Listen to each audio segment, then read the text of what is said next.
ತಾನು ತನ್ನ ಹೆಂಡತಿ ಜೊತೆಯಲ್ಲಿ ಕುಟುಂಬದ ಜೊತೆಯಲ್ಲಿ ಮೊಳಕಲ್ಮೂರು ನಾಯಕನಹಟ್ಟಿ ತಿಪ್ಪೇಸ್ವಾಮಿ ದರ್ಶನಕ್ಕಂತ ಹೋದಾಗ ತಿಪ್ಪೇಸ್ವಾಮಿ ಅನ್ನುವಂಥ ಒಬ್ಬ ವ್ಯಕ್ತಿ ಆಲ್ರೆಡಿ ಸಿಟ್ಟಿಂಗ್ ಎಮ್ ಎಲ್ ಆಗಿದ್ದಂಥವ್ರು ತನಗೆ BJP ಟಿಕೆಟ್ ಮಿಸ್ ಮಾಡಿ ಶ್ರೀರಾಮುಲು ಇಲ್ಲಿಗೆ ಬಂದು ಕಂಟೆಸ್ಟ್ ಮಾಡ್ತಾ ಇದ್ದಾರೆ ಅಂತೇಳಿ ಚಪ್ಪಲಿಗಳು, ಕಲ್ಲು, ಪೊರಿಕೆ ಎಷ್ಟೆಲ್ಲ ಇದಾವೋ ಅಷ್ಟೆಲ್ಲ ತಗೊಂಡು ಅವ್ರ ಮೇಲೆ ದಾಳಿ ಮಾಡಿದಾಗ 300 ಮಂದಿ ಪೊಲೀಸರಿದ್ದರೂ ಕೂಡ ರಕ್ಷಣೆ ಮಾಡಲಿಕ್ಕೆ ಆಗಲಿಲ್ಲ. ಇವ್ರ ಕಾರೆಲ್ಲ ಪುಡಿ ಪುಡಿ ಮಾಡಿ ಇಡೀ ಎಲ್ಲ TV ಚಾನೆಲ್ಗಳಲ್ಲಿ ಅವತ್ತು ಆ ಸುದ್ದಿ ಬಿಟ್ಟರೆ ಬೇರೆ ಸುದ್ದಿನೇ ಇದ್ದಿಲ್ಲ.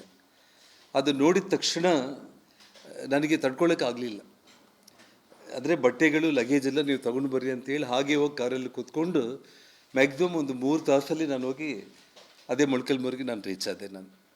ರೀಚ್ ಆಗಿ ಅವನಿಗೋಸ್ಕರ ನಾನು ಏನು ಪ್ರಚಾರ ಮಾಡಿ ಕೇವಲ ನಾಮಿನೇಷನ್ ಹಾಕಿ ಹೋದಷ್ಟೆ. ನಾಮಿನೇಷನ್ ಹಾಕಿ ಹೋದ್ಮೇಲೆ ಸರ್ಟಿಫಿಕೇಟ್ ತೊಗೊಳ್ಳೋದಕ್ಕೆ ಚಿತ್ರದುರ್ಗಕ್ಕೆ ಬಂದಿದ್ದಷ್ಟೆ.